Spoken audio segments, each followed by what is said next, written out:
Welcome to the Dan Stevens Show. I have a special guest with me today. His name is Aidan O'Sullivan. How are you doing, Aidan? Hi Stephen, how's it going? Good to see you, and yeah, nice to be here. Yeah, it's Dan. Dan. Oh, sorry. It's Dan Stevens, sorry. Yeah. It's just Stephen. You actually messaged me that. I was going to say that to you earlier about the name thing. You've actually said it twice in messages, Stephen. But you waited, you didn't correct me the first time on the text then, or? No, I just said I'd leave it for now, actually. Yeah. So it's a public shaming about getting your name wrong. Well, see, I've done that before. Other thing, there's a girl I know, and her name is Rose, but she looks like Grace Jones. Okay. The big supermodel. So whenever I see her, I'm about to say, and I always say Grace, or I'm about to say Grace, and it's like all the time. It's just I don't know, some kind of or Joan. Or Joan. No. If some kind of name recognition problem or something. I think these days it could be either like bad with names or dyslexia. Or couldn't it? Yeah, or just lack of awareness. Maybe that's what I have. But anyway, I don't mind it. Steve. Some people have it's happened in the past. People call me Stephen, and it's actually a nice name. I've been called worse. Put it that way. And then you could be called Dan James Stephen, but the James could be a surname or a first name. Yes. But you're just Dan Stevens. But sorry, just to introduce Aidan after that. Sorry, ramble. Sorry. After that public shaming there. Aidan is an actor from Donegal. Yeah. How long have you been acting for? I've been acting since, I say, 2006. 2006. So 20-year anniversary coming up. Oh yeah? When is that coming up? It'll be actually April this year. Yeah. I started off in the Balor Theatre in Donegal. Right. Ad in a newspaper, the old way. Okay. And yeah, I just thought, just apply for it. Yeah. And I got in, but I found out later on there wasn't many applicants, so I think it was just a case of... Donegal wouldn't be a big... in 2006. Well, I suppose acting has been a popular thing for years, so I don't know what I'm saying that for. But Donegal like what was the role? Do you remember what the role was? No, it was to work in a theatre. To work in a theatre? Balor Theatre. Okay. Doing all sorts of stuff like work the reception, cleaning, bar, but also and stage building, but also acting as well. Right. And I just thought, something in me just thought, I'd like that. For a year, so I think just something in me just thought a bit of crack, like. Yeah. And what age were you at the time? I was, I'm trying to do the math, going back 20 years from 46, it's 26. Right. And what were you doing at that time in your life? Did you have a different I was working career? I was working in an office, Donegal Ancestry. Okay. Donegal Ancestry? Yeah. Oh, right. I just checking up on, it was all computer stuff and checking up on people's genealogy and what's called those tests where you do the urine, the blood test or the spit test. They wouldn't spread out too far, would it, in Donegal? I don't know. Or Dublin. Look at me saying that. I look like an inbred hillbilly. But anyway. Or a truck driver. I was thinking truck driver hillbilly specifically, but yeah. Stephen, the truck driver. You worked in that. What's the name of the theatre? The Balor Theatre. Balor. Why is it called that? It was there was a giant in Irish or in Donegal mythology, the Balor, the one-eyed giant. Okay. And I think he fought a scrap with Phil McCool or played hurling or something like that, or there was something to do with Balor and Phil McCool and the Fianna. Cool. I think he joined the Fianna, got kicked out. It was Phil McCool's private army, or no, Cú Chulainn or something. Either Cú Chulainn or Finn McCool or something anyway. Yeah. It was way back in the day. So it was named after a fella called Balor. A one-eyed giant. Okay. Balor Theatre. Cool. But yeah, I started off there and I just liked it. I kind of just liked the whole buzz. Being on stage, kind of the camaraderie. Everyone like working together, putting on a play. Yeah. Although I did get bad reviews. Back then, like in Donegal Theatre, we actually had somebody who would review the plays, and I don't mind getting a bad review when I was starting off, but when everybody else in the play was getting a great review. Oh no! And then It's just something like, oh, and Aidan turned up, or then there was this other guy and he was playing. Oh yeah, he was playing this guy, Yeah. or a stilted performance, or it looked like he was just reading the lines or something. What was the play? The first play was The Loves of Cass McGuire. So that was the first play you ever did, Loves of Cass and McGuire. you got a bad review. I did, but it didn't hold me back. And look at me now. you Yeah, know? exactly. Yeah, freezing in the studio on Blanchardstown. But no, I mean, I think, what the heck? I mean, you give something a go. What is it? Beckett says, "Fail, try again, fail better," or something. Or Absolutely. and so yeah, I'm still failing. I'm still trying and still failing. Hopefully, getting a bit better as we go along. Yeah, I think to be, I'm doing stand-up comedy just over 3 years, and I'm starting to see, I wouldn't call them limitations, but you start to see the bubble around you a little bit, if you know what I mean. But for me, it's like, even for the big acts, like I started working with a promoter recently, Yeah. and they were even saying, like, huge acts in Ireland, if you're a huge act in America, you can tour America for a year. Fill out big venues and all. And then that. you could do the same thing next year and you'll sell out again. But in Ireland, you do a tour for 2 weeks and you've covered most places. And then the locals are the people who went to the first one. Yeah. You know, I think he said that maybe 2 is like the maximum that a big act can do in one venue in a year, because it'll be the people who got the tickets and then the ones who missed out. And then basically, like, how do you make a living out of a small country with a small. When you think about it, like, there are like. So sorry. What I'm saying is that I commend you for keeping on going. That you're still doing it 20 years later. It shows a lot of resilience, especially if you got your there's a bad review after the first one. I got more than one bad review for other plays, but I just think it's like, yeah. I mean, it's like, I just think, yeah, if you like doing something, but also I tried other things as well, and I think maybe I ran out of options. Right, right, okay. But no, I mean, but then I think, you know, then I get restless and think, should I try something else? Or then if you hear someone else is doing stand-up comedy, or someone else is doing writing, or someone else is doing like podcasts, you're thinking, should I be doing that too? Or yeah. So it's not begrudgery, but it's kind of like whataboutery, or if I should be doing that as well. Who does he think he is, or he? Well, that kind of thing. For me, it's more of a case of maybe I should be doing a re. Okay. Maybe I should be doing it a re or whatever. Yeah, of what someone else is doing. I want to get back into stand up, but it's like, yeah, the time just seems to fly, and I'm doing other stuff. And, yeah. Well, like, you keep yourself busy. No, I like to keep busy. I tell you, you were responsible for getting me onto the Two Johnnies program. Oh, that's right. I was kind of. Oh, that's right. That's the last time I saw you. Aye, and I had the Two Johnnies. I remember David Atkinson said round up a few people to come along and be on the show.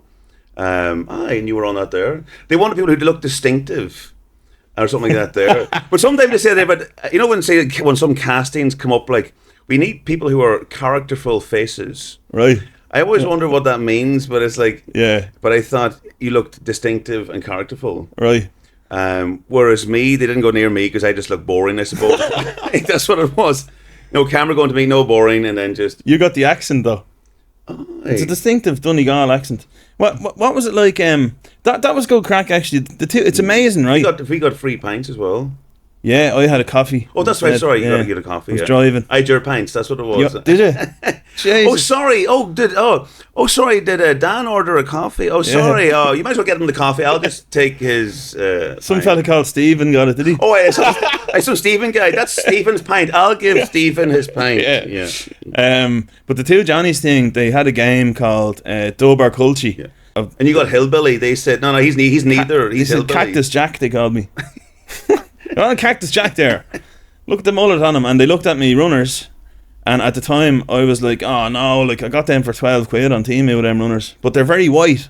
Are you saying it's amazing what you'll get away with the whiteness, you know, especially when it comes to runners. Are you saying you were fashion shamed on TV? Yeah, but or runner shamed, or trainer shamed, or I think that a pair of runners with a shit logo is worse. Like a pair of Don A runners. Like, they're the worst boxers, aren't they? And socks. They're the ones you get for Christmas off your man. Like, if you're going around with a pair of Don A runners on, I'd rather have ones that are half the price of that even with no logo. So luckily these ones didn't have a logo. But with like that's the thing with shoes and like stuff like that. There, like who really people say, oh, I always think who cares about shoes? Doesn't matter if they can tell they're cheap or not. But then people say, oh, girls know. And I go, why did they go down on all fours and look? Yeah. But they say no, girls have some kind of thing about eyes to shoe coordination. They know. Oh, right. So now I just don't wear shoes. You know. Yeah. and I thought there was no, like, I didn't notice any flaw in these shoes, these runners. They were white and they were keeping well. You can rub the stains off them and everything. And then just a couple of weeks ago, I'd had the runners a good while, and I'm walking up O'Connell Street in the rain, and I start slipping all over the place, and there wasn't even any ice. They were slipping on the rain, and I was like, nobody else is slipping here. So it was the grip of the runners, where they really must have saved the money making them. So basically, wear better grip shoes. Check the grip. Yeah. But yeah, no, I mean, for me, like, I know, yeah, I think that's what, like, for fashion and that kind of thing, like, I'm not that bothered, to be honest. Yeah, you're right as well. Me too, obviously. It's like, you know, people say, oh no, I always used to think they would say about clothes. People would say, like, you know, like, say, you know, if you're on trial or something, and you know, you always say, oh, wear a suit, that kind of thing. Yeah. I've never been on trial, by the way, but they always say, like, wear a suit, look your best, put on a show, or, you know. But I think that's just kind of like hide. People might think, what's he got to hide if he's wearing a suit? And he never normally wears a suit. So I think if you just showed up in your regular clothes, they'd think, oh, he's nothing to hide, because he's just being himself. Yeah, I guess when someone's on trial for, and the worst crime that they're on trial for, like the worst or the better clothes they seem to wear, and maybe I'm thinking, like, are they trying to make the judge go, oh look, he can wear a suit. Good, he can't be a bad person. Yeah, he looks well. He couldn't have done it. He looks great. He's wearing a suit. This becomes a new rule where what do you do at school day is no uniform day, or a dress casual day. I think court should be the same thing as well. Because I mean, if everyone's wearing a suit and someone's guilty, then everyone looks guilty. Imagine a nudist family finds out about no uniform day. Send the kid in the nip. But yeah, no. But you said about the. It's got me thinking that about the better clothes that people wear. Are they just trying to convince people that they're better people? But even wearing like knockoff clothes, like a fake kind of a Gucci thing or a Prada kind of crack. But that's the thing, is that apparently they're so good, the fakes are so good, it's even hard to tell. Yeah. So then you're wasting a whole pile of money on good stuff when you just wear the cheap stuff. It's just a different Chinese person making it, isn't it? Like, at the end of the day, they're being made in the same sweatshops. Surely. I'd say. Do you know what I mean?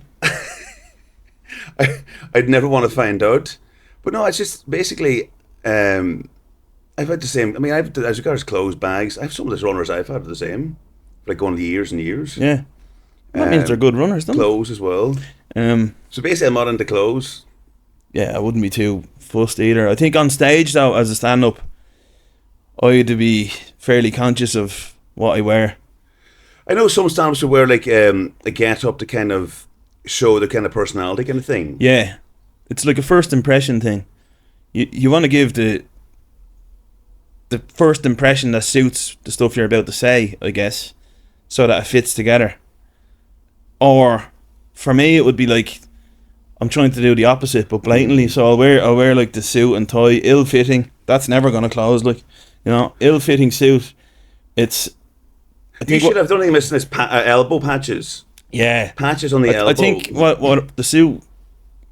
What it represents to me is like the suit represents the world, and I'm just like not fitting into it. Oh, so symbolic. I think so. Yeah. Maybe, but I only just thought of that now. But no, and also, what about Roy Chubby Brown? He would wear like ridiculous kind of clothes. Kind of like, and then your man Tommy Cooper had the fez hat. That's right. But I think in America, what a Carrot Top. There's all these other comedians have all these kind of mad get-ups. Yeah. It's almost like, look at me, I'm ridiculous. So hopefully that adds to the laugh. But no, I mean, I remember doing like one of the last times I tried doing stand-up. It's all the open mic thing, and there was one open mic thing, and it was like open mic for everything, not just comedy. And I thought this is the perfect place to bomb or to try being a stand-up comedian. Because it's open mic. So you come on and you say, hi, it's Aidan, and spoken word. So if they don't laugh, it's like, well, it's spoken word. Oh, that's a coward's way out there. Yeah. And then if they Good laugh, idea, oh, though. sorry, did I say spoken word? No, I meant stand-up comedy. Yeah, so it can be either. Yeah, so you go up there with there's no pressure at all. Yeah, but that's one of the reasons why comedians go up and say, these are new jokes. In other words, I guess so it's a prior. I'm just testing. In other I'm words, testing these, so if they're shit, they're just new anyway. or I think if you went up like the Rubber Bandits, if you just went out there and no one knows who you are, that's like a whole safety net. Yeah. So you can be completely free. Yeah. No worries at all because no one knows who you are. Like there's no stand up. Well, the Rubber Bandits, they're not really. They don't do stand up, but there's no comedian out there who wears a mask. And I'm thinking I could be the first comedian to go up there wearing a mask. No one knows who I am, and then I can make up some kind of stage name. Yeah. So I don't have to worry about is it funny or not, and the pressure's off. Going up to do stand up, anxiety free. But then I think you'd need a bit of anxiety. Yeah. To get you Oh, up. you do, yeah. Or fear, or just don't wear like a Jason or a Freddy Krueger or a Scream mask, you know. Hi everyone. That would probably be funny, actually. I might do Martin Cahill. You know Martin Cahill, from the 90s. He used to do that here with his hands. Yeah. The Brendan Gleeson film, he'd be going like this here. The accent suits that anyway. Yeah. The hoodie up. So tell me, right, so what I was saying was, anyway, thanks for getting me on the Two Johnnies thing. Yeah, no bother. Go again. But The tangent went. it's amazing how much attention that got when I posted it on Instagram. That got like... That was national TV. Yeah. But I mean, when I was doing my own show then and putting the poster out, you get about a third of that attention, you know. But when something's associated with RTE or whatever, people go, oh, now it's just bred into us to be like, oh, now he's doing something. Look at him, he was on the telly. But that's kind of what happens with regards acting too. There's some people who would say like back home or anywhere else going, I haven't seen you on the TV. Yeah. You mustn't have been doing anything, or I haven't seen you in the newspapers, as if my private life is going to be, page 3 exclusive or something. Yeah. You know what I mean? But so as I said, I haven't seen you on the TV, or I haven't seen you in the papers, and you must be doing nothing. Exactly. So, that's what I was like. No, look, we're doing something. I like to think that the more hard work you do behind the scenes gets you closer to it, maybe, or something So like you're saying that. the iceberg method? Yeah, I'm a big fan of the iceberg. Iceberg method. All the stuff going on underneath. Yeah. And then you a wee bit at the top, but that's the important part. That's the And success then- part, maybe. Then you sink a ship or Yeah. sink someone else's career Yeah. and take their place. Yeah, That's what it is. like Ireland is like I say, I think it's a big bubble, and there's a lot of us in it vying for the attention of the people, and I think RTE is the pinnacle of where the attention of the people goes. What about this here? You don't see this here. What know you busking? It's all music. You get the odd busker, like say in America or England, you have people who are like, juggling or that kind of thing, or fireworks display or gymnastics. What about a stand-up busker? Yeah, Is that done, or is that? Or maybe I sound stupid saying that, but is it done somewhere? Or I did it. oh, Yeah, so it's been done. Sorry, I did it. where in Dublin or Yeah, I did it in Dublin. just So mix it up?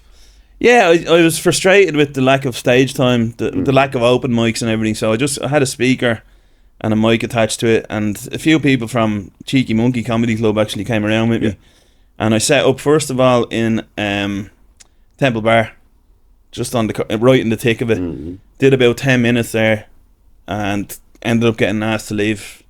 So got By a cafe owner or a bar owner? the council guy, Oh, the permit guy. permit guy came around. How Yeah, much was he looking for? I don't know. I don't know what I was out there before he could say it.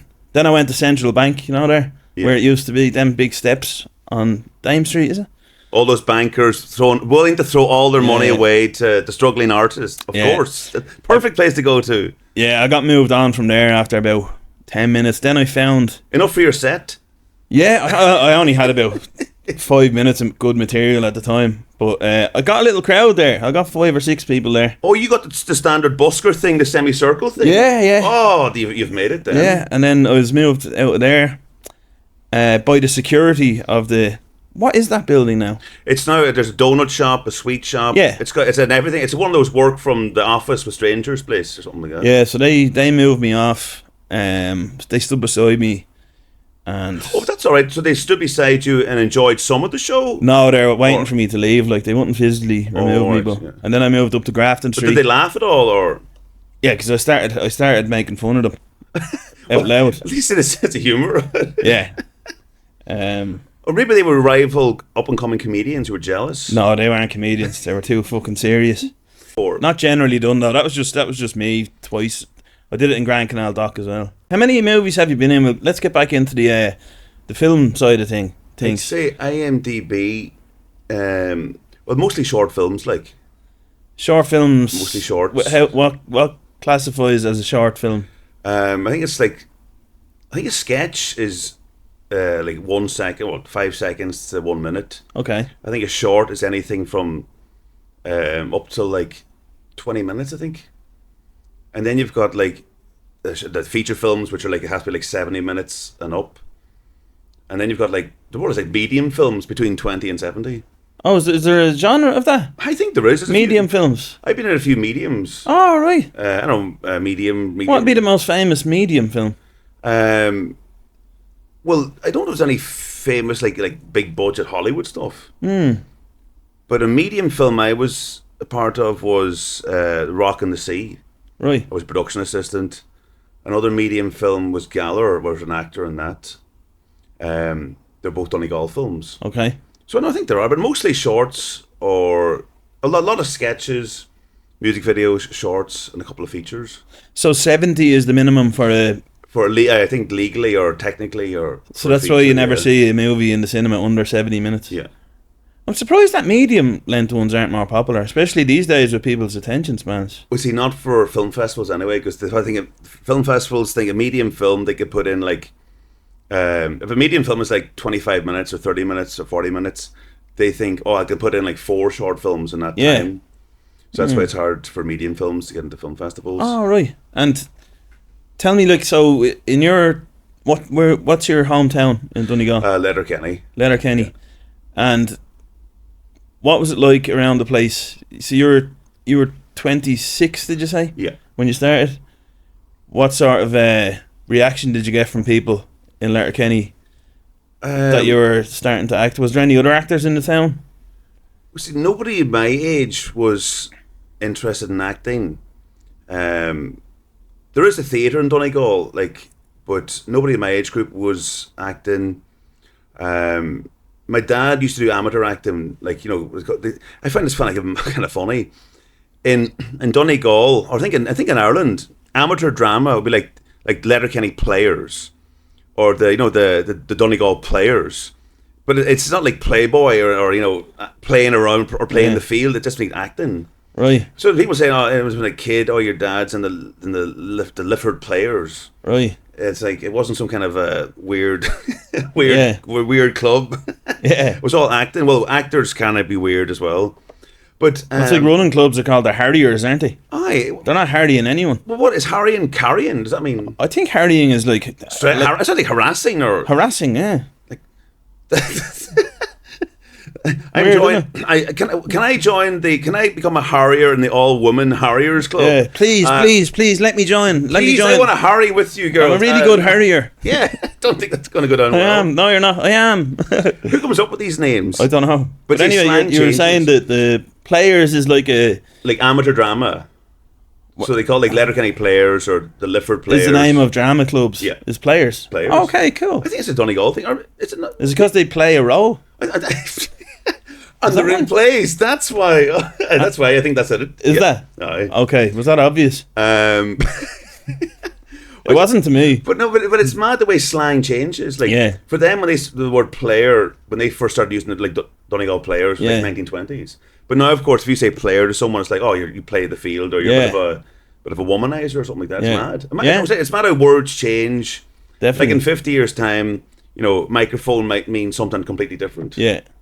Little tiny smartphone. Could be. But yeah, no, I think for me, I suppose I was very quiet growing up. So I think something in me always wanted to be a bit more outgoing. Right. So I think that's when I thought about taking up acting. Okay. Not because I thought it'd be any good, just a case of this would be a bit of crack. So you didn't have a large friend group Oh at God, the time? I didn't have a large No, friend it's group. good. I had a small friend group, but no, I think that it wasn't really the culture. Whereas now, every So- second person you meet, either wants to be an actor, is training to be an actor, you know, or they're doing comedy or they're creative. Yeah. I think the whole COVID thing, people had so much free time, or people got fired. I think the whole COVID thing, after that, there were so many people trying everything. Yeah. Like the amount of podcasts set up during COVID, and now they're gone. I think there's a lot of creativity in a lot of people. It's just I think it's buried in some people by their family or friends, or it's their own thoughts. I don't want to stand out from the crowd, or I don't want to be seen to be weird, or notions. Yeah, of course. I think that's what it is. Like, Yeah. I think people are afraid to. They're worried what people will think. Yeah. Or they'll think that, like, if you want to become an actor, that means you love yourself, or but you know what I mean. It's a kind of like, or you get jokes, or people say things like, are you going to be a waiter or something like that. But no, I don't. I think no, there was no. People slag all the time, but I think, I think there's a lot of people who are creative and just don't get the opportunity or the time. Yeah. I think it's what it is. They're working flat out, or the kids, that kind of thing. Yeah. We act a lot anyway, don't we? I like, especially at weddings, I'd act, Even if I like the people getting married. See all that shite after of like the reception and everything. I hope no one's watching this now who went to their wedding. But you have to wear a suit and everything, like a tight, like a. You feel like, if you're not used to wearing suits, you feel like. Oh, sorry, can I interrupt 1 second? Yeah. I got given out to once by an aunt, a lovely lady. But you go to the weddings, that kind of crack. You wear the suit and the 3-piece thing and all that crack and the flowers and everything. And then I think you come to a certain point, right? Oh, now you can unloosen the tie and take the thing off. Yeah. And I did that at around 6:30, and my aunt said, "No, you're in too early." Really? I said, "Oh, sorry, I didn't realize it was a time code." Yeah. So it was at 9:30. I was kind of doing this here, going, was it okay to unloosen the? But yeah, because you feel buttoned in. And, Oh yeah. And then you're asked by people, then are you still doing that acting thing? Like you have some disease? You still got that disease? Or, Yeah. Or here's my daughter, and more or less going, she's available. Well, I was at the reception of a wedding in a fancy country house, and this has actually happened a few times. I'm only saying that so the people whose wedding it was don't know that I'm talking about them. It's nothing to do with them, it's me, Like, it's great to get really for most people it's great, wedding, get dressed up, go and enjoy yourselves, some people think it's like a summons coming through the door. It's like, but it's not another one, not another present, not another thingy, or another. Because it's like it costs you a lot of money, and you have to take time out of your weekend, especially a foreign wedding. Like, you have to fly over and back and accommodation and everything. But for me, it's like I was at this wedding, at the drinks reception. I'm standing there. I'd never order a prosecco with a strawberry in it. I've never ordered that from a bar. Someone was there and they're like, "Oh, you still doing the comedy?" I was like, "Yeah." And they're like, "Oh, would you ever get into a bit of acting?" I said, "Mate, I'm acting right now." We're all acting here. And he laughed, which was great, because I love when people laugh at me jokes, as a comedian, but it's the truth. I think what it is like say for example, somebody might have a job, or they might be in a situation that they don't like, or they're uncomfortable, but they have to at least show they're okay, otherwise they might get fired, or so you have to, and it's not being two-faced, but it's kind of like, in a certain place, like if you're working in a bank and you've got a bit of a mad personality, you can't be walking around, skipping and dancing or singing or cracking jokes. So you have to be all like, yes, pass that spreadsheet report, and it's all, you have to be serious, otherwise you'll get demoted, or that's acting, right? Well, that's what I mean. You kind of are acting. So I mean, some people might think acting is you being sneaky. Oh, he's an actor, so he's probably sneaky. Yeah. But I think everybody's sneaky then, because It's like in interviews, like, are you a team player? Yes, I am. Of course, I'm a team player. If I work in a building with 500 people, I'm going to get on with everybody in the building. Of course, you're not going to. Yeah, yeah. But I think the only time people aren't truly acting is either like when you're by yourself in the evening, maybe, or during the day, whenever you have free time and you're by yourself and you have a TV to yourself with YouTube on it. I'm being this is me, and you can watch what you want, you can eat what you want, you can say what you want, you can look up what you want. That's when you're really being yourself, I think. Maybe that's the closest that your like shadow self gets to coming out. Do you know what I mean? The real you. Or else if you have a partner that's really gets you and understands you. If you meet the woman of your dreams, Yeah. it's like, you can connect, you can feel comfortable around. Yeah. You don't have to like put on a suit to impress them. You don't have to like put on an act. Yeah. I think, and if you're with someone that, I think if you can't be like that around someone that's not the right person, and you're just settling for someone because you're lonely, and you'd rather not be lonely. You'd rather be with someone that's not quite great company than be by yourself. Yeah. Because some people can't handle being alone. But I think that's the only time that we really aren't acting is when we're alone. Yeah, that's what it is. I know it's such a well-worn cliche, the whole world's a stage, or Marlon Brando would say, everyone acts all the time. And he's kind of right. But that's it, because they have to get through things. If you're like, oh my God, you want to talk about acting? Customer service people. Oh yeah. You can't say, if I sit here now and start insulting you, yeah, you can tell me to F off. Calling me Stephen or whatever. Exactly, or Stephen, or Dan, or Billy, or Hillbilly. But you can tell me to F off and throw me out. Yeah. But if your job relies and your pay packet tied into a mortgage and, rent and kids and all that stuff, pension, if I'm sitting giving out to you as a customer ringing up, you can't just say F off. You have to take it. So what do you have to do? Well, thank you, Mr. O'Sullivan. I'm engaging in your conversation. And let me reassure you. In other words, Yeah. So it is. So a lot of people, when you work with the public or in a bar, somebody might want to come in and tell you their story. Yeah. You can't say, sorry, man, I'm bored listening to you. But then you say, like, so they're relying on acting that way to be paid. But they're not being too. I don't. But it's not being lying or deceitful. I don't see it as that, because they're not cheating you out of something. It's just more of a kind of a to get through the day thing. Yeah, but it proves that they're acting now. Yeah, because if it happened to most people on the street and someone came up with that attitude, you'd be like, "Get the fuck away from me! What are you talking about?" But because there's money on the line, and bills to be paid, that's a good point. But I don't know. But that's what I'm saying. Like, so I think films and theatre, that's just basically what you might see out in the streets all the time.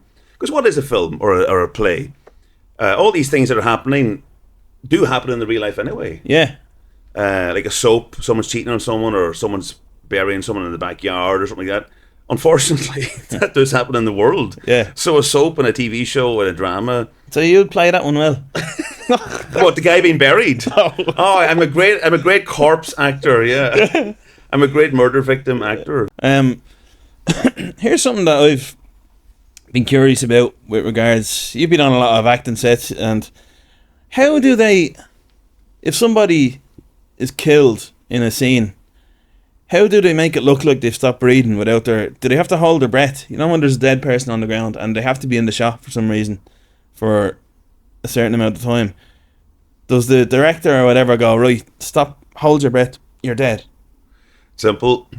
Or what? Or is there a way around that? When you get killed, you just make sure you roll on, you end up, and then just, so your stomach is on the ground. Right. So you're just hiding it. So would your arse not be moving up and down a bit? I suppose you have to not have a belly, because you'd be breathing up and down on your belly, would you? But you don't see big fat fellas getting killed, is it? Does your bottom breathe? I don't. But sure, I'd say a good hard Guinness belly would lift your arse up, you know? Would it not? That's actually a good point. I must rewatch some famous death scenes and see, is there anything going on? I don't know if anyone else does that. It might be just me, but you're rewinding, going, hang on. Yeah, I'd be like looking for a sign of breath. Oh no, a bad one would be if you die and you end up with your eyes open. Oh. And then, Like, how long can you keep your eyes open? Are you holding your breath and Yeah. eyes open and still? For how long? Yeah. But the thing is, yeah, they're not going to linger on your dead body for like more than a second or two. So I think just hold your. I think just basically hold your But breath. Hold your blinking. would the director be watching for breaths? Because that could ruin a whole scene. I would if I was watching it anyway. Because it makes it. I think if it's a very small thing I'm talking about. Obviously, like you say, Death's a small thing. no, but the movement of I'm dead for a little bit. If you saw a belly moving, you'd be like, "Fuck this film. This is not. What are they doing?" Well, I don't know. Maybe not. But I've never seen that happen, and they do it very well. I was just wondering, was there a trick?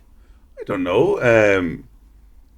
People just know not to breathe, do they? I think it's just don't breathe. Lay on your stomach. Lay on your stomach and hold your butt, clench your butt so it's not rising up and down like you were thinking it might rise. Yeah. Something like that. And just go rigid. I think maybe. Yeah. God, maybe this is the worst dead acting advice given. There's some dead acting technique coach out there going, this guy's talking. Yeah, man, Wim Hof would be great, wouldn't he? Just he can hold his breath for minutes, like. But then there's some critics might call some actor like to make review some actor and go, it was like a walking corpse acting or something like that. Oh, So, that'd be a common. Sometimes, yeah. Oh, right. What's the thing? Or stiff acting. The person was stiff. They were a stiff actor or something like that. They all get put in the zombie movies, do they? People. They get typecast as a zombie in a zombie film. Yeah. It's It's interesting, all the little ins and outs of it. Yeah, I mean, for me, I think it's just the main thing is what's the imagination of a child with the control of an adult Okay. and being in the moment. These are all kind of like cliched things you might hear. I think there's a lot of stuff that's just kind of, and kind of being in the moment and be rehearsed well as well. I think. And have you been killed on set before? I've been killed. Yeah, I've been shot. Have you? How did that work? It's just kind of like the pellet things or things. Real gun? Oh no, kind of like a pellet thing that pops inside.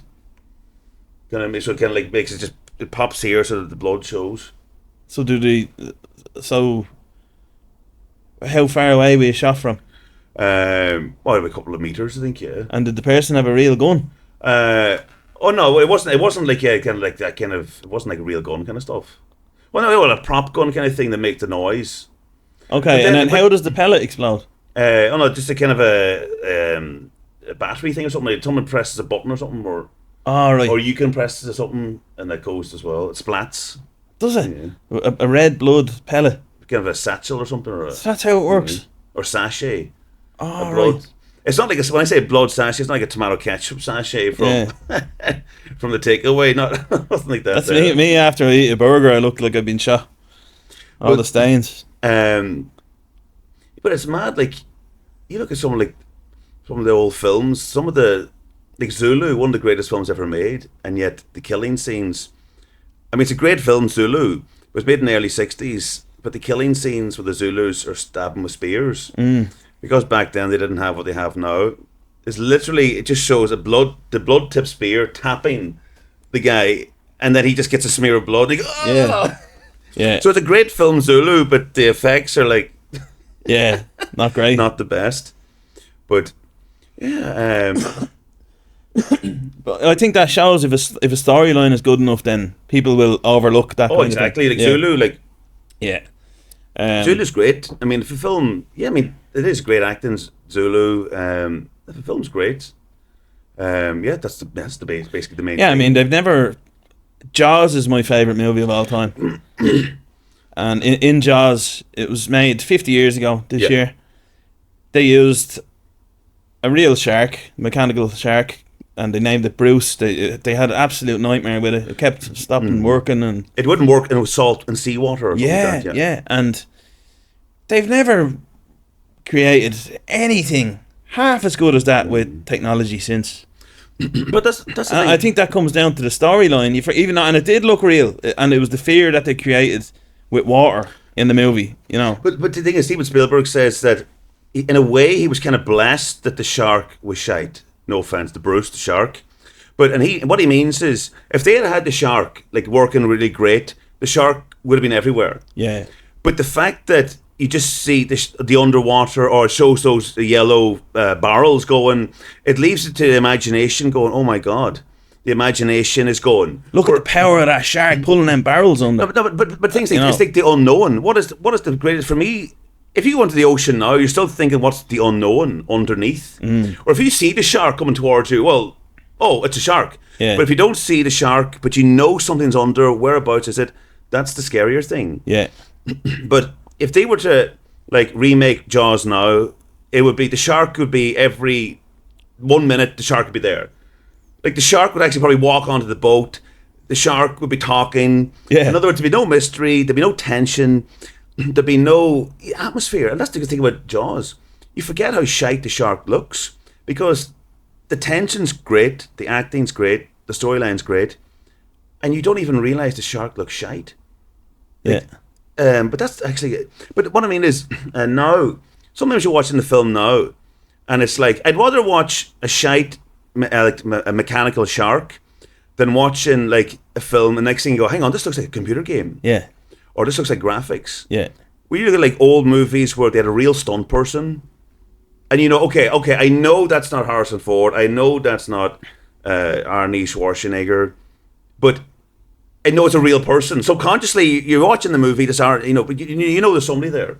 But if you're like going, oh, this is generated AGI or AI or Chat GPT, it's like, you're out. But you could relate more to a dummy getting thrown down the stairs, like in The Exorcist, than you could to a cartoon generated. Hang on, who put on the PlayStation? Why is there a generated? Yeah, that's what it is. I think that's what it is. It just takes away the relatability, doesn't it? Go back to the old school kind of stuff. So take Jaws. I was talking about tension, that kind of thing.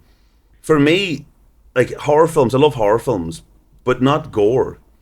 Like, I'll give you an example. There's a really good horror film called, like, they remade The Omen. Uh-huh. The original Omen has a lot of tension, creepy stuff, and there's no gore. It's all psychological. It's all the illusion, all what if. That creeps you out. But so relatable. No, that's anxiety. Yeah, that's what I mean. Like, but now if you watch a remake, there's a great horror film called Black Christmas. It's on YouTube. It's free to watch. Sorry, YouTube. I mean, sorry, pay. You pay the $2.99 to watch on YouTube. Yeah, it's called Black Christmas. It's a very good horror film. It's scary. There's no gore. It's all psychological. It's all creepy, atmospheric. There's a remake in 2006. The reason that the first one worked is that you'd never see the killer. That sounds you'll have to watch it to understand what I mean. What do you mean you don't see the killer in a horror film? Watch it. You never see the killer, and that's the best thing about the horror film, because it's creepy and scary. But the remake, my God, the killer more or less walks in every scene. Hey, how's it going? Hey, do you want a cup of tea? I'm going to kill you now. Oh, really? All right. Yeah. It's like there's no tension. You're not scared. It's also, shite. I think the Texas Chainsaw Massacre is one of my favourites. And it almost, when you see the house, it's almost as scary as the people in it. Because you're like, who lives there in that house, in that field? Oh my God. Foreboding. Yeah. It's like God only knows who lives there. And then it just so happens that Leatherface kind of matches the scariness of the house. But the house is like a character. Because even as soon as it's shot on the original Chainsaw Massacre, Yes. You're not there going, gee, I wonder, is that like a crash? Is that like a charity shop for orphans? No, oh shit. Yeah. It's creepy. Yeah, exactly. Already you're tense. Oh shit. Oh no, the girl's gonna walk in. Oh no. Yeah. Why don't tell the girl to get back? Don't. You're there going. And whereas now, if they made it now, it would be a shot of the house, and it'd have the killer up with the chainsaw running at you. Going, there's no build up. There's no tension. So I don't sound like I'm an expert. No, but it's just when you're scared, and when you're bored. Yeah, exactly. Yeah, and you can relate to certain feelings, like as well as I think the reason why Scream, that movie, was so successful at the time. I absolutely loved that movie. Comedy, horror, it had everything. Comedy, horror, humor, self-indulgence. It was taking the piss. It had everything. But it's a reason why the first scene, as far as I remember, is the babysitter Oh no, she's not a babysitter. She's just in the house on her own. Drew Barrymore. Drew Barrymore Yeah. making popcorn. Yeah. And next thing you know, you're like, even before anything happens, you're like, oh no, this is not good. You know she's on her. Oh, you know, You can feel girl. the tension. You already, you know, girl on her own. It's dark. Then there's a shot of the camera looking at the house. It's kind of like, again, you're wondering, hang on, is there somebody watching the house? The tension levels It's are like, just building and getting layered, and it's like, oh my god. But also the phone call's great, because at first the guy sounds, okay, hey there, how are you doing? And you're thinking, okay, it's just some guy ringing, okay, a bit weird, but it's nothing sinister. But the killer might come later on. Next thing, I want to know what you're wearing. And then, and then it's, oh shit, so it lulls you into a sense of, it's just some harmless person ringing to, I want to see your insides. Oh shit. Yeah, like nowadays, if you're throwing, you're going, oh fuck. The guy would ring up and go, I'm going to kill you now. Exactly. And it's like, no tension. Sorry, no tension. You're right. I think the phone in Scream is like one of the original jump scares, or like the shower scene in Psycho. Yeah. But the fact that now, I don't know, like having a phone ring out of nowhere was like, oh Jesus, in that movie, as far as I remember. But now like jump scares are like what people go to horror movies for. But that's not the same as building up tension, and then you get a big scare. Yeah. But now it's like, somebody come out of this curtain, yeah, and then I open the door, or I look on the table, yeah. Then it's just like, okay, this is getting a bit. Yeah, I think people need more hits now, because of the dopamine. I think they need more physical. Yeah, it's a dopamine for dopes. Yeah, the dopamine that people need now is like I think a lot of people wouldn't be able instant. Yeah, they can't wait the 5 minute build up of tension. It needs to be boom boom. Yeah, because they'll just go on their phone or lose attention on the movie. So now they have to put jump scares more through it, and it just takes away from. There's not as much tension now, and there's too many scary moments. I'll tell you, definitely. You know what I find really interesting, like talking to people like my nephew or people who are younger than me, that kind of thing. And it's like, no, they've never heard of these films that you grew up with, or these films that you regard as classics. And you're saying, oh, watch this film, and I never heard of it. You're going, oh my god, it's like, because some people don't go back more than 20 years or something. Yeah. Or if it's a black and white film, it mustn't be any good. And there's loads of great films back there. But I think what's happening now is because of all the big blockbusters have been flops. The studios are trying to realize, okay, what do we need to make to get people going back watching films? Let's make good films, not just ones explosions and. Yeah, I think it's just more. I mean, and as well as that, they have diversity quotas now, which is now for some reason, for me even to say that now, people are going to be listening or watching going, ooh, he said diversity. Does that mean? Oh, look at him, he's saying diversity. But I think what that does is it kind of takes away from the believability. Is that a word? Believability, yeah. Yeah, that you can have in a plot, like, and they're not focusing on getting the perfect actor for that role anymore. It's like they're focused on having a equal amount of men and women and black and white and Asian or whatever people in a movie, which can, not all the time, sometimes, I don't know, I can't think of an example where it worked and where I came out of a movie theatre going, look, do you know what, it was shy, but I'm glad there was an equal amount of men, women, black, white people in it. Like that's never happened. You were there with your calculator going, yeah, that was 13%. You were there working out the calculations. And for me to bring that up even might seem like I'm a bigot or something, but I think it's true. Like, would you agree that that's kind of I'm true? all for DEI in that I look at films and TV and I don't see enough Donegal people in there. Like Donegal, DEI, Donegal, equality and inclusivity. Yeah. Just for me, I'm very selfish. It's all DEI, but for Donegal people. DEI. Sorry, DEI. DEI. But yeah, I get you. But I think with anything, like, I suppose, like, say, if you're watching like an historical film, yeah, set in like 1830s, tobacco plantation, Virginia, and if the lead character is like. If you've got two main characters, you've got the slave owner and then like the slave. And if you've got like, Denzel Washington, great actor, playing like the slave owner, and you've got like, Cillian Murphy playing the slave. Two very good actors who could do both roles really, really well. but because it's historical, they're going, hang on, or maybe there were some black slave owners, or I don't know. You never Remember the know, movie you know. Friday, for example? Oh, Ice Cube. Yeah, imagine Jim Carrey playing him. You know what I mean? It wouldn't be the same, would it? You'd be like, he doesn't live in the hood. Like, Ice Cube in the hood, all the lads in the hood are all black. And if you put all white people in there, it just wouldn't work. Just some films are designed to have certain people in it that represents the time or the place or the era that it was in, unfortunately. And that's what's required for the movie. Yeah, I suppose. I mean, if it's a bit of a set now, kind of, or in the future, of course. But I suppose, it's like anything. It's like, as regards accents and that kind of thing, or backgrounds and films, it just used to piss me off a lot. Well, not a lot. In 2004, Alexander came out. You know, the film with Colin Farrell and Oliver Stone directed. No, it got panned by the critics, but I've seen it. I think there's the director's cut, and I think it's a good film. Yeah. I think Colin Farrell's very good in it. There's a lot of actors in it. Val Kilmer. But Colin Farrell, he said to Oliver Stone, he was given back, I suppose. Hey, come over to Ireland and cast a lot of Irish actors. And yes, they needed to cast Val Kilmer and Angelina Jolie for the studios. They wanted American names. But Colin Farrell said to Oliver Stone, come to Dublin. There's lots of great actors cast here. So basically, anyway, you watch Alexander, and you have Val Kilmer in his American accent. You've Colin Farrell in his own accent. But the majority of the accents are Irish. Right. Because they cast Irish. Oliver Stone cast Irish. And but it's interesting because the critics, I don't want to get English Brit bashing here, but a certain country nearby, next door to us, were saying, "Oh God, the film. No, we didn't like this. We didn't like that."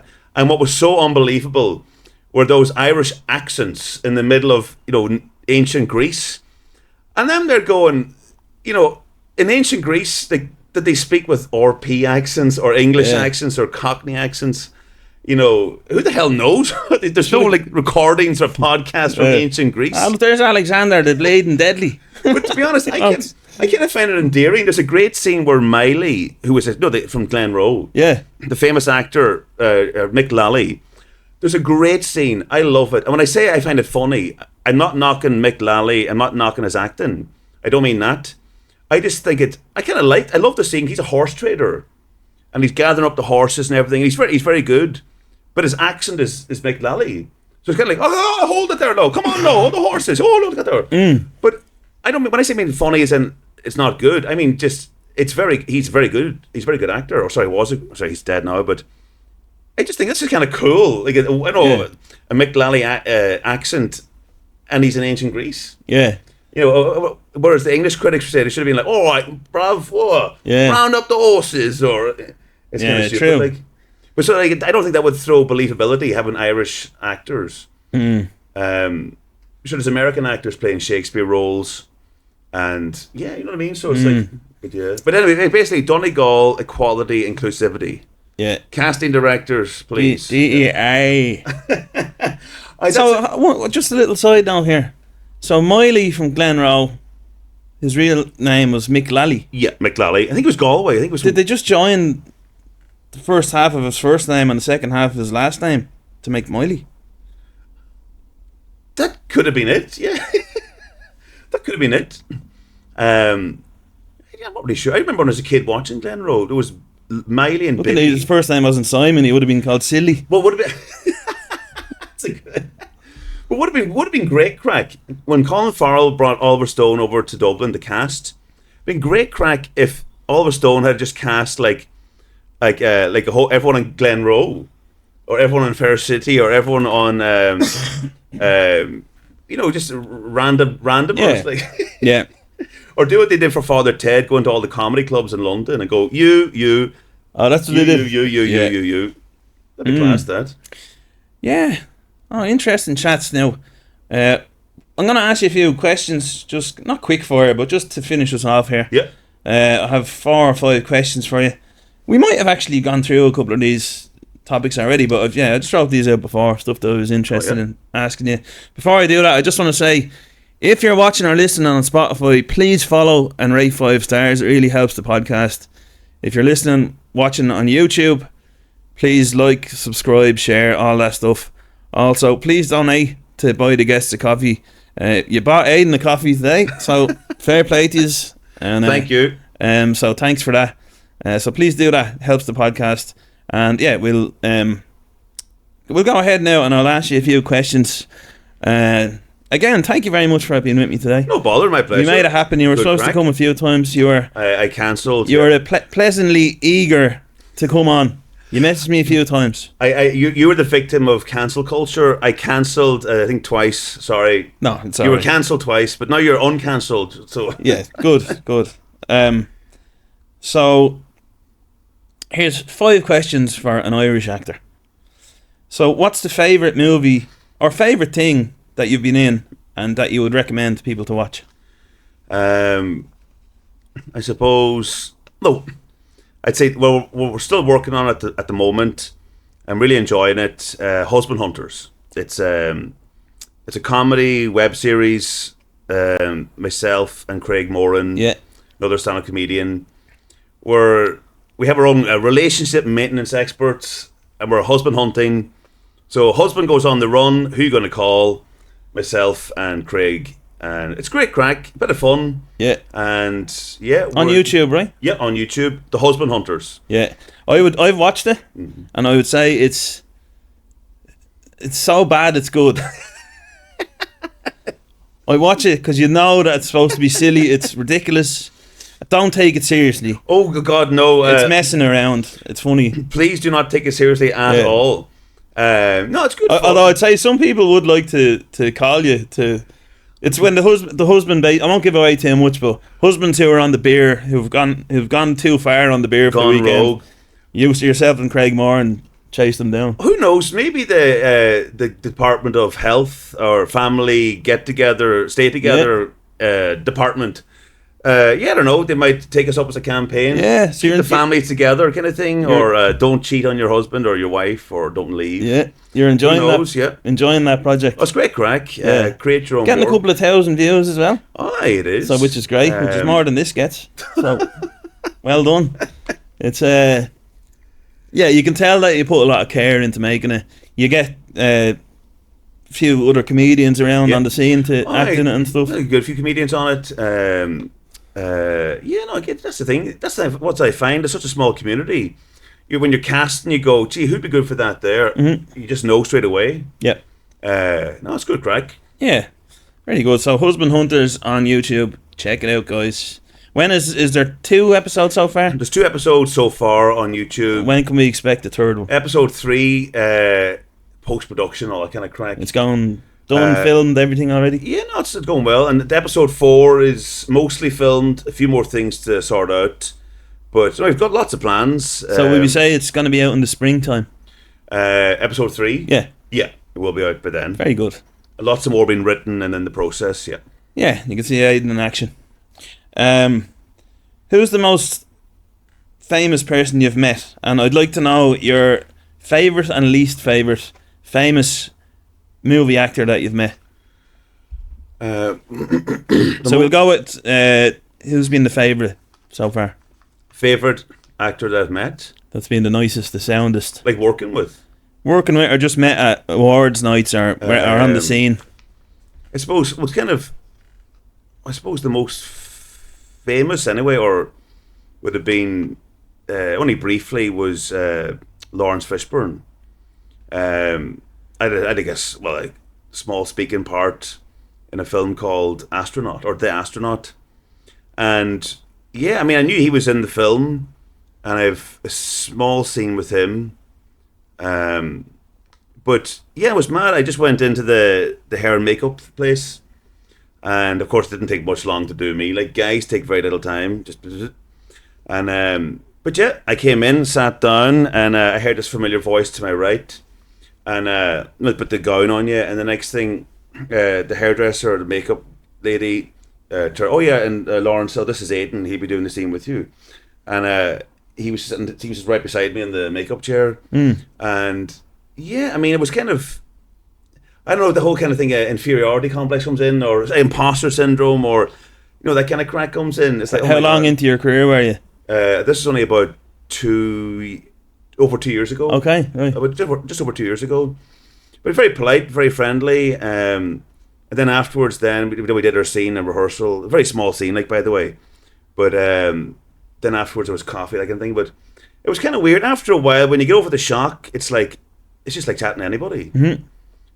But there was that initial fear of inferiority complex, or this person's a bigger actor, or I don't know. It's weird. It's like I think people get that all the time. I think even in ordinary jobs, like like if you're working in the bank, if the top branch manager for the whole country comes in, you might feel, oh god, inferior among them, and he's one of the greats. What's his biggest movie? Would it be The Matrix, maybe? I'd say The Matrix. The Matrix trilogy was probably his biggest. Yeah. Jeez, I only watched that recently. Unbelievable. But the thing with Lawrence Fishburne is this: he lied about his age. I think he was like 16 in order to get a part on Apocalypse Now. He looks like unrecognizable. He's like 16 years old. He lied, and he's in Apocalypse Now. You mentioned Jaws, your favorite film. For me, that's one of my favorites. Definitely top 10. But one of my favorites in the top 10 would be Apocalypse Now. Yeah, my best mate Quinner, he keeps telling me to watch it. I can't. It's not on YouTube or Netflix or anything. But he said it's unbelievable. He always watches it. If I had more chance to talk to Lawrence Fishburne, I would have bored the fuck out of him. Yeah. By going on about, you're in Apocalypse Now. Oh my god! Like tell me all about the jungle and Marlon Brando and all the crazy parties and stuff. Yeah. But yeah, Fishburne is a weird name, isn't it? Like, sometimes I wonder about the origin of names. Like, where did someone leave like a fresh cod in the oven too long or something? I mean, what's that? Where did that come from? Well, there's a surname Burns. That's a popular name in Donegal. Burns. We'll call them fish. What did she do? Cook the fish too long? Like back in the caveman day, she cooked fish too long. But Fishburne. These days you can make up your own name. Yeah, like, seriously, I'd imagine Smith is like someone that made stuff, because that's the name Smith is now like blacksmith, shoesmith. Yeah, so I'd imagine that originated from someone who made stuff. I don't know. Byrne, just bad at cooking. He was an arsonist, notorious clan of arsonists or something like that. That's why Irish food is so bad. So many people called Byrne. She burned the food. But no, names are kind of mad. Like, but. No, sorry. Anyway, I'm digressing there. Sorry. But, but it was mad. Fishburne, nice fella. And also in the same film was Kate Mara as well. Again, a very, very short scene. Trust me, I am not integral to the plot. The fact that I made it to the final cut is not because I'm integral to the part. You should be fucking proud of it, man. It's great. But you should be proud of yourself. Why not? But it's the Irish thing in me. I know. But it's the Irish thing in me. Say if someone says, "Oh, tell me the best thing about you." I worked with Martin Scorsese. Yeah. Oh, but no, but I mean, it was like it's our instinct to knock down. I know, because we're afraid of being seen as big-headed. Yeah. So I think there's a difference between being humble and then not being proud enough. Yeah. I think I get it with being in the Laughter Lounge lately. That's like the comedy RTE. Everyone knows it. You know what I mean? And you get celebrated for it. Like, so people say, "Well done, that's brilliant. Delighted to hear that," and people like it online and everything. But then after, the next question is, how did it go? And I almost think that, and it's just human nature, but some people want you to say, "Nah, not great," because they see they can. Again, probably because it's more relatable. Failure is more relatable than success, I think. And people, because most people fail. Yeah, exactly. Oh, thank God they failed. So yeah, join the club. Yeah, and if someone says they've done well, it makes you look at your own shortcomings in life. There's some quote somewhere. There's a quote from some famous philosopher or some some psychiatrist, something like that. Not my psychiatrist. When a friend of mine gets success, when a friend of mine, something good happens to them, a part of me dies inside, or something like that there. But I think what it is I don't think it's begrudgery. Well, yes, there's begrudgery, but some of it, I think, is that if, say for example, okay, the same, say if there's two people who go to the same acting class, Mm. and they're both the same ability, the same acting class, and then they both leave acting class. And then one actor they're both top of the class, joint top of the class.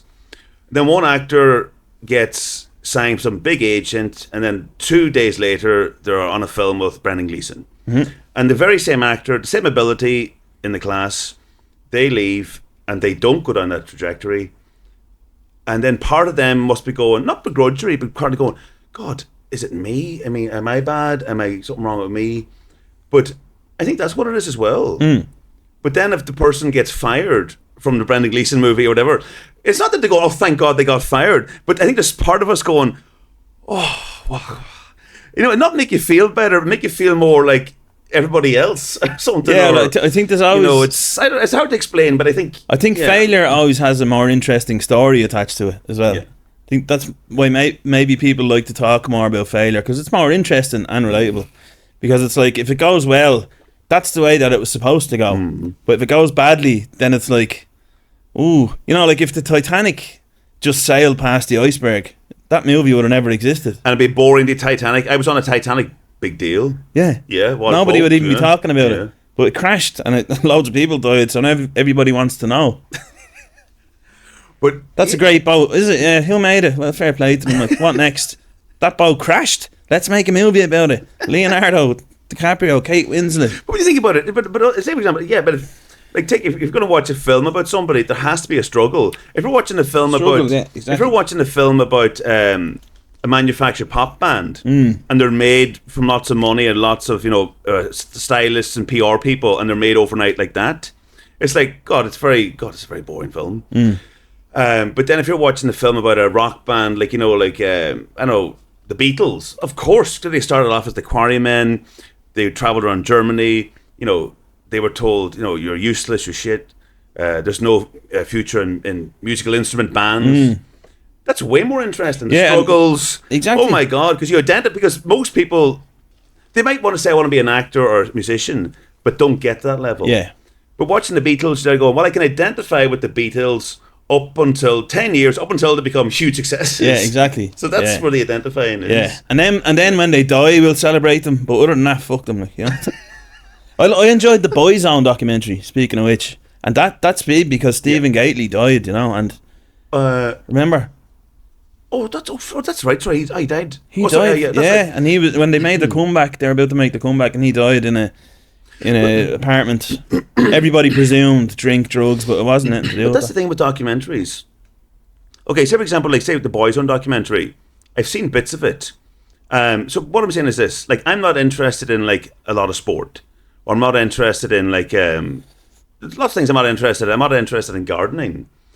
But if someone said to me, Aidan, there's this documentary about gardening, or there's a documentary about Boyzone, or a documentary about the guy who made the Rubik's Cube, I'd be going, I want to watch this. Yeah. Not because I'm interested in the Rubik's Cube being made, or a boy band, or gardening, but it's because it's about people.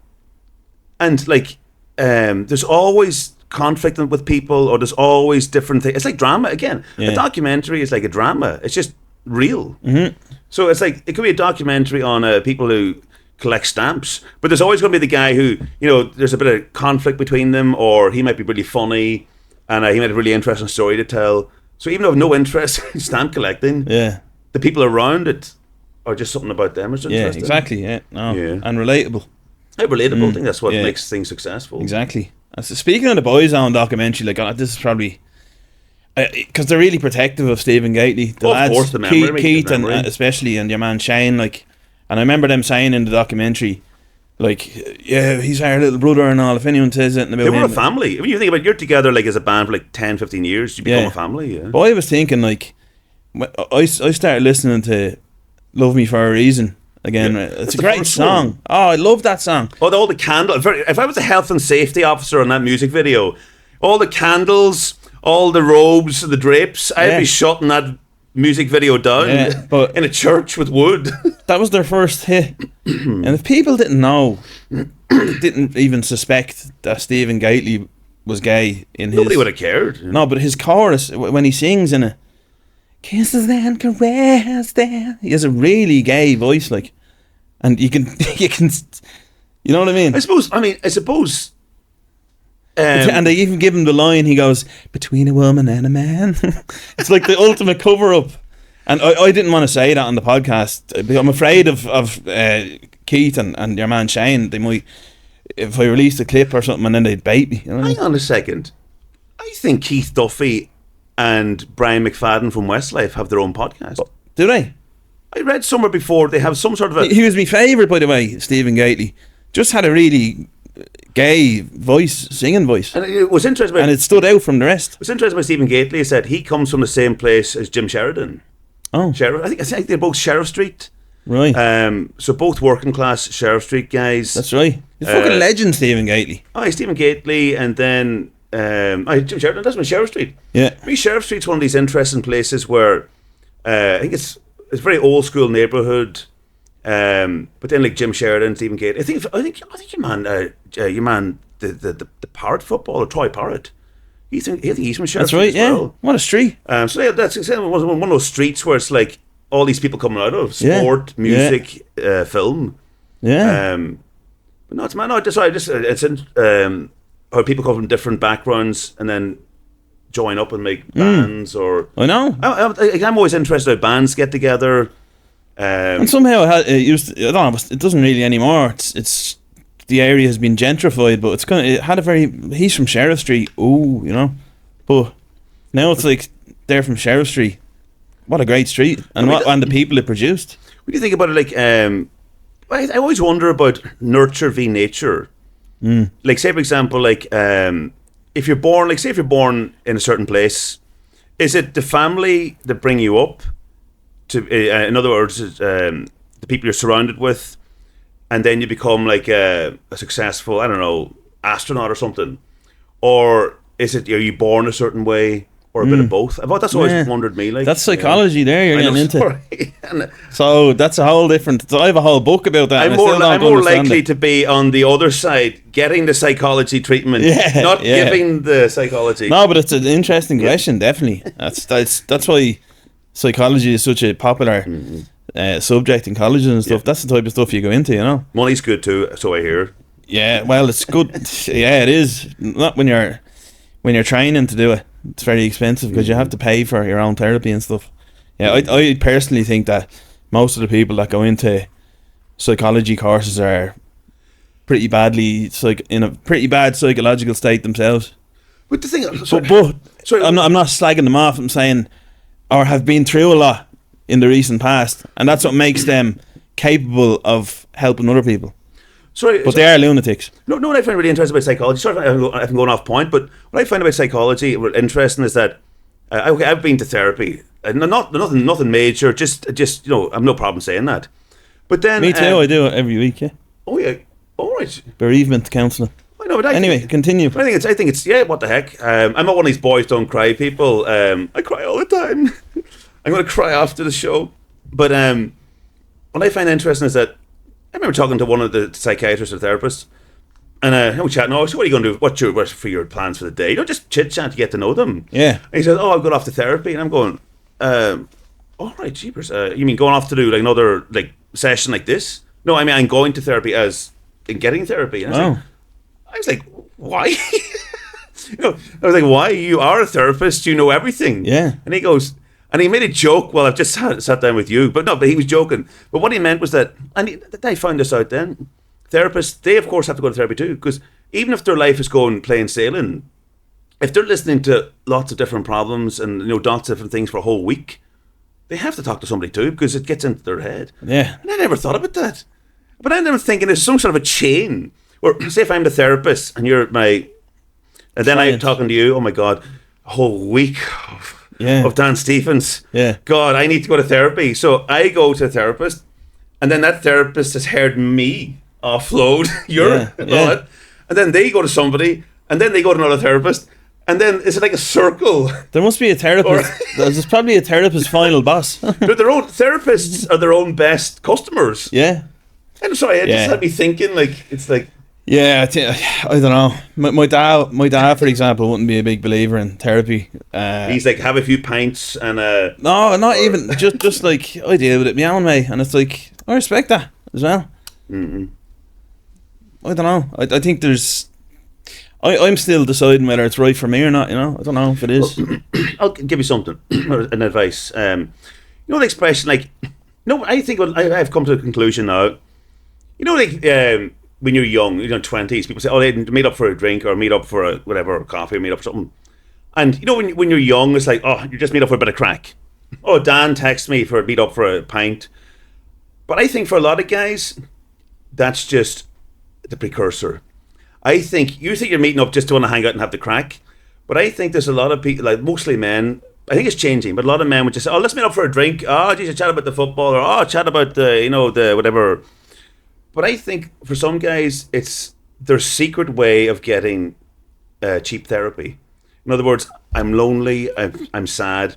I'm going to text Dan or text Aidan and meet up on the precursor to talk about something. He's like, "Oh, the match," or something like that. But it's basically because they want someone to talk to, or chat and that kind of thing. And then in the middle of chatting about the football or the concert or the TV program, oh, actually, no, I just feel a bit down, that kind of thing. Or well, it's kind of. I tell you say it's cheaper therapy, but 14 pints and a bag of Coke later, it's not that cheap. That's how it goes around here. I would collapse if I got even the tenth of what you just said. That's how it works around. And you end up more sober than you were before you went out. Cheapers. I don't know, but that's it's. I know what you mean.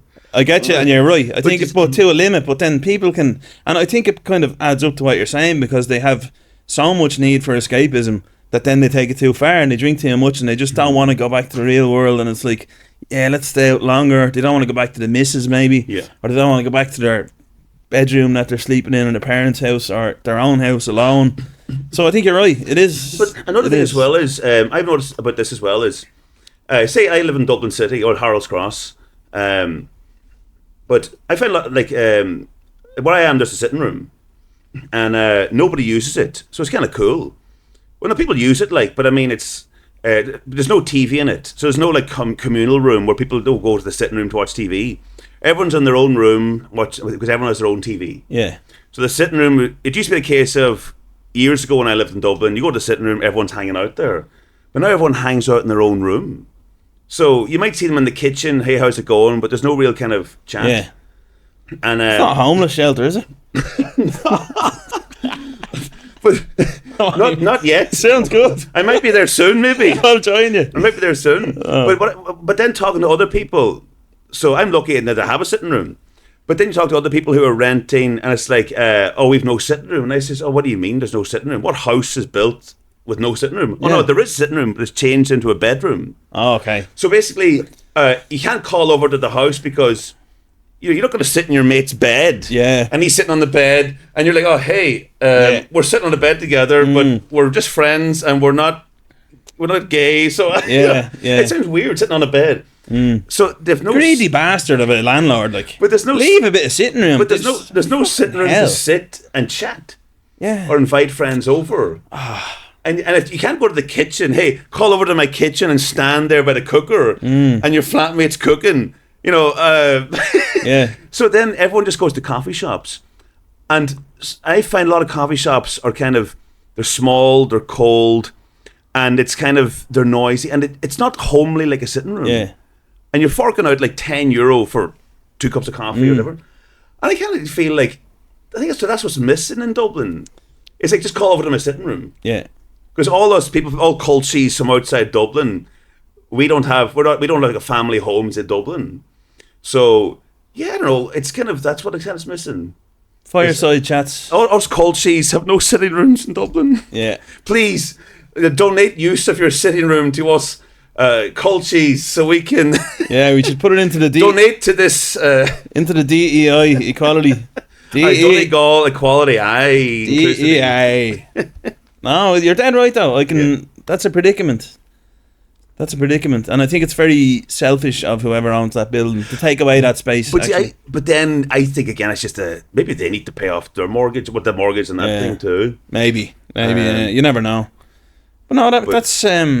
I know. I just randomly came to me. I was like all these thoughts about renting. Yeah. So anyway, Lawrence Fishburne. Hi, Lawrence. There we go. We're getting. I invited him over to my sitting room. We're going well here. How long have we done? Jeez, it's great chat. Sorry if I'm talking No, on. not at all. I'm fucking really enjoying it. No, that's actually a really good point. I don't know what that's like. I'm from Dublin. I live in Dublin. Alright.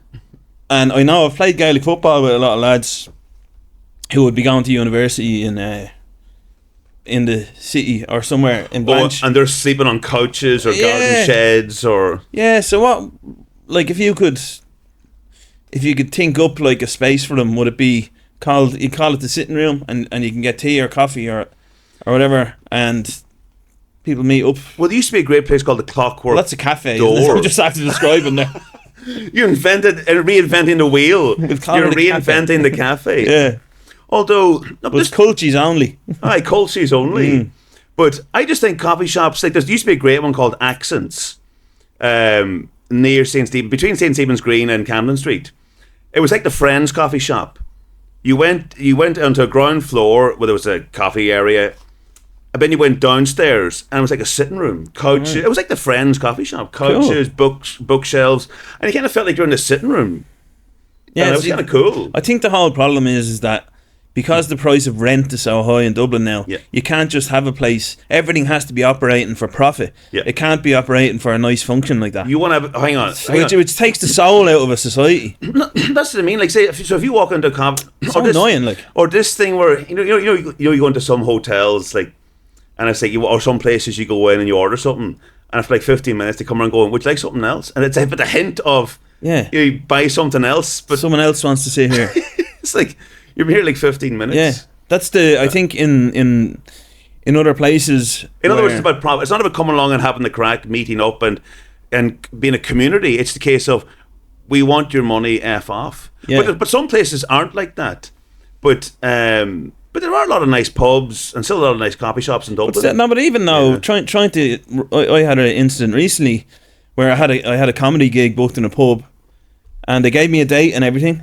And that's right. I thought. I wasn't sure you were joking when you said it was cancelled. I thought you were joking. No.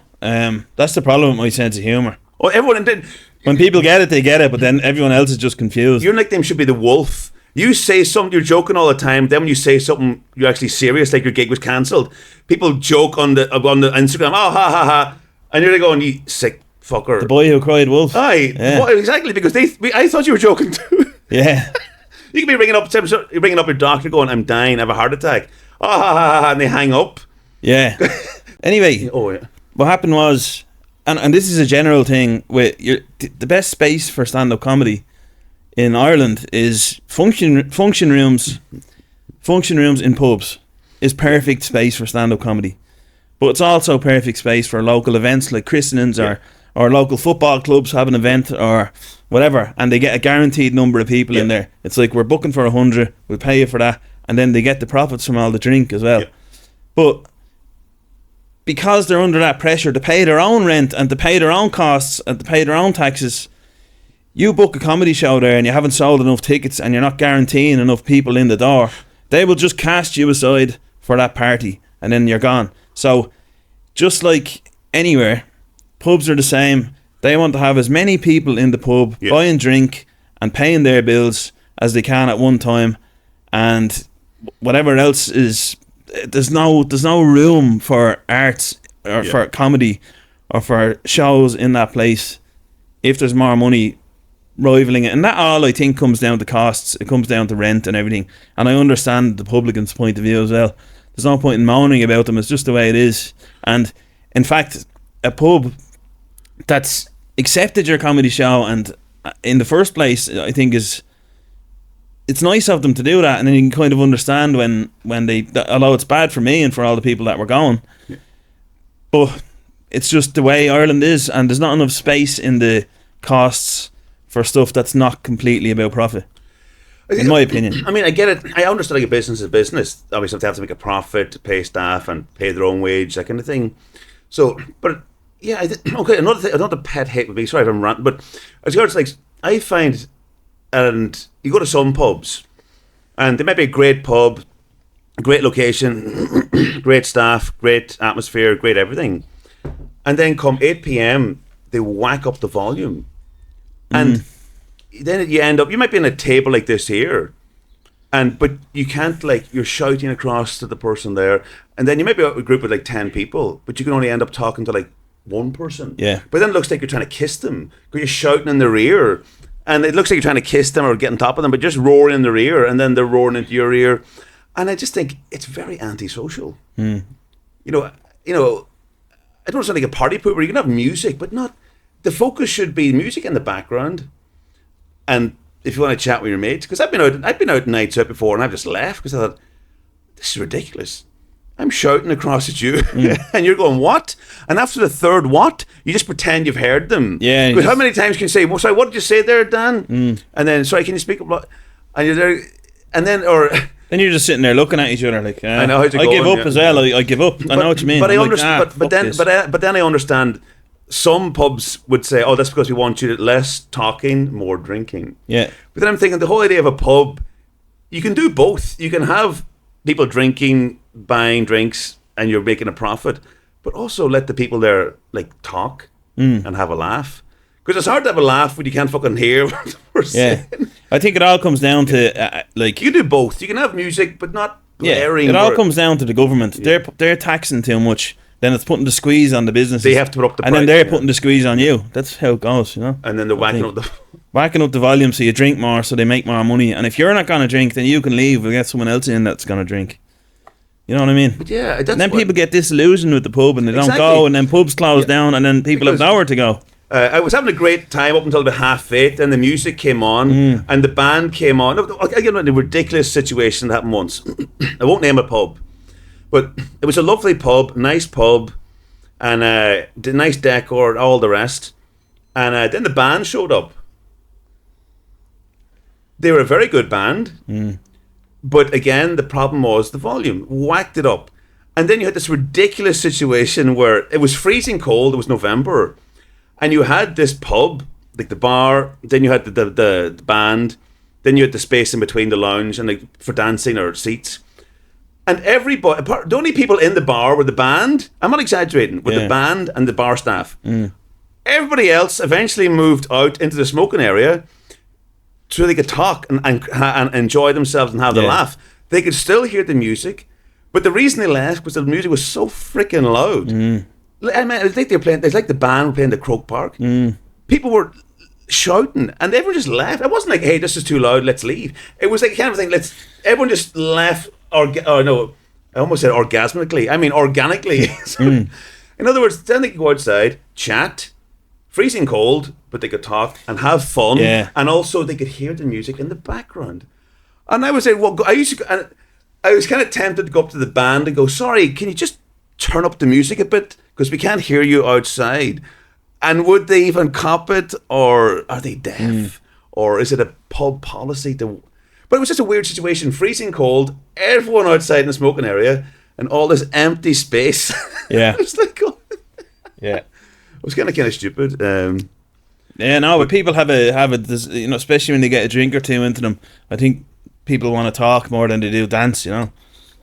And then later on, maybe the music would be suitable if it's a late bar. I think loud music for a late bar, exactly, a late bar, like from like 12 onwards in a nightclub. Yeah, when you've had your chats. Exactly, you want to have the chats and then dance very badly. Yeah. On the stage or exactly half clothed. That was years ago, actually. All right, we're gonna wrap this up soon. Oh yeah. Let's get through these other questions. Or you might have. Okay. Okay, we've done the movie one. The most famous person you met, Lawrence Fishburne. Nice fella. Yeah. Was there any bollockses that you met? Like not nice. Was there any not nice actors that you came across in your 20 years so far? Like, you mean famous or famous ones that were rude? No, I haven't met. God, I haven't met. God, I have not met many famous actors, but no. Oh, actually, it was kind of a weird one. I didn't meet the actor, but I was doing a voiceover gig years and years ago, about 8 years ago. So it was RT Radio 1. So I was coming into the RT Radio 1 main building for the radio section, and so I could see like there was a guy coming towards the door. So I got to the door first, but I just opened the door. I thought, gentleman or whatever. That's why I held the door open and kind of went like that, right, like that there. And this guy, he was shorter than me. He kind of just came out and he kind of looked at me, and I kind of looked at him and he nodded like that there. Oh, like, thanks. He said thanks. Oh, no bother, like that there. And then I walked in, I sat down, and then I was like, I recognise that guy. His eyes were really big, and they're just. But he had a look at me. He had a hat on, and but it was Cillian Murphy. Oh wow! But it was weird. But I mean, what I mean, it was like he was he was kind of shorter than me. When I'm 6'1", he was shorter than me. But again, it was his eyes. I recognised the eyes only when I sat down. Oh fuck, that was Cillian Murphy. But it was mad, like. But he was just like randomly just coming out of the studio at the RT studio at the same time. Yeah, he had some pair of eyes on him. No, he does though. Well, that's what I'm saying. I mean, they're the best eyes in show business, probably. Oh man, if you're an actor, having the eyes like Cillian Murphy. You know, they talk about heart transplants. I'm an actor. I'd like an eye transplant, and I'd like eyes as big as Cillian Murphy's, because if you're an actor everything's in the eyes, and it's like his eyes are like fucking. Like, and he also has a very chiseled jawline, and he's really good looking fella. That helps as well. Oh, thanks very much. You're saying that I need a lot of surgery to get. I need to get an eye transplant, a chiseled jaw surgery, plastic surgery, and then I'll be as big as Cillian Murphy. There's a difference between chiseled and grizzled. Although I'm taller than Cillian Murphy, I'm not a better actor than Cillian Murphy, but I'm taller than Cillian Murphy. There you go. In your face. Yeah. So you haven't really met too many bad eggs during your time. So the last question, we'll finish on this. Who, in your opinion, is the best actor of all time in general? Gene Hackman, without doubt. Yeah. I'd hate to know how he got his last name. He comes from a long line of Hackmans, you're right. For me, Gene Hackman... see, what I like with Gene Hackman is that he himself and Dustin Hoffman went to the same acting... They started off acting at the same time. In some, I think, a Pasadena Playhouse. Again, a playhouse, players. Yeah. Pasadena Playhouse in California. And they were both regarded as being...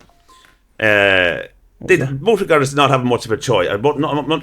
Basically, their futures as actors wasn't guaranteed. They were told you won't make it, that kind of thing. And they're also told you don't have movie star looks. In other words, they were told you're not attractive enough to be a handsome movie star.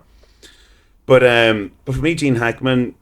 he had a long struggle. He wasn't until he was 41 where he got The French Connection, which launched his career, Oscar. But he could do he could do straight drama. He could do villain. He could do emotional. He could also do comedy. Basically, he could do every type of genre, film, slapstick. He could do everything. He was just a great actor. But also, because he wasn't seen as a handsome-looking guy, but he still got a lot... but again, it wasn't about the looks, it was about his talent. So, no, for me, he could do everything. Gene Hackman, but the amount of younger actors have never heard of him. I know he passed away there about a year ago. Did he? But he lived like 95. But he retired about 20 years ago. But I would highly recommend, basically, even he was in a couple of dud movies, but this is how good he was. He was in a couple of dud movies, but he was very good in them. Like he was great in everything he did. I'm not gonna. If I listed all his achievements as an actor, we've got another 2 hours here. Yeah. So basically, check out Gene Hackman and all this film. Yeah, and check out Husband Hunters. Oh, and Husband Hunters. And what's your Instagram? It's Husband Hunters Instagram and YouTube. And your own. Oh, sorry, Aidan.Sullivan. .123. It used to be Aidan O'Sullivan 83, but I got hacked. I got hacked, man, and started selling. That was good. Oh man, you're quicker than me. That's the closest you'll ever get to Gene Hackman. Exactly. My account got hacked, man. Oh, that's good. Oh, sorry. No, that's very good. That's cruel, isn't it? But I don't even know. I'm gonna check him out though. I'm gonna go into a Gene Hackman rabbit hole since you said but that. You must have heard because Gene because Hackman. From talking to you. But you must have heard Gene Hackman. I did. But I just never really. See, the thing is, the problem is with the old young ones is that he retired. Like I think his last film was 2008. Right. So more like nearly like 20 years ago. So that's why a lot of people, you know, off the radar. Yeah. Oh, trust me, once you get on the Gene Hackman Watch Fest, Yeah. you're going to be in a cave. You'll be in this man cave like about 2 weeks. Yeah. But what I'm saying is, since you said it to me, and in talking to you for the last whatever amount of time this episode is, I don't even know. I do trust your judgment because you know your stuff. It's been great chatting to you because you have a great insight into both being an actor and you have great knowledge about acting. So you know, for me, it's been great. Trust me, I've been by no means have I don't think as an actor, like I think people always say you're always learning, or Yeah. like I don't think I'm a perfect actor. I don't, far from it, but I just think keep trying, keep going at it, and Absolutely, brilliant. That's great words to finish on. Really Keep appreciate going. it, Aidan. No, thank you to Dan Stevens. Yeah. Not Stephen Dan or Dan something or other. Yeah, good man. So hope you have enjoyed this episode. Please rate 5 stars and follow on Spotify. Very important for us. And if you're on YouTube, please like, subscribe, share, all that stuff. Donate for coffees for the guests at Buy Me a Coffee in the link in the episode description. Thanks for listening. Thanks for watching.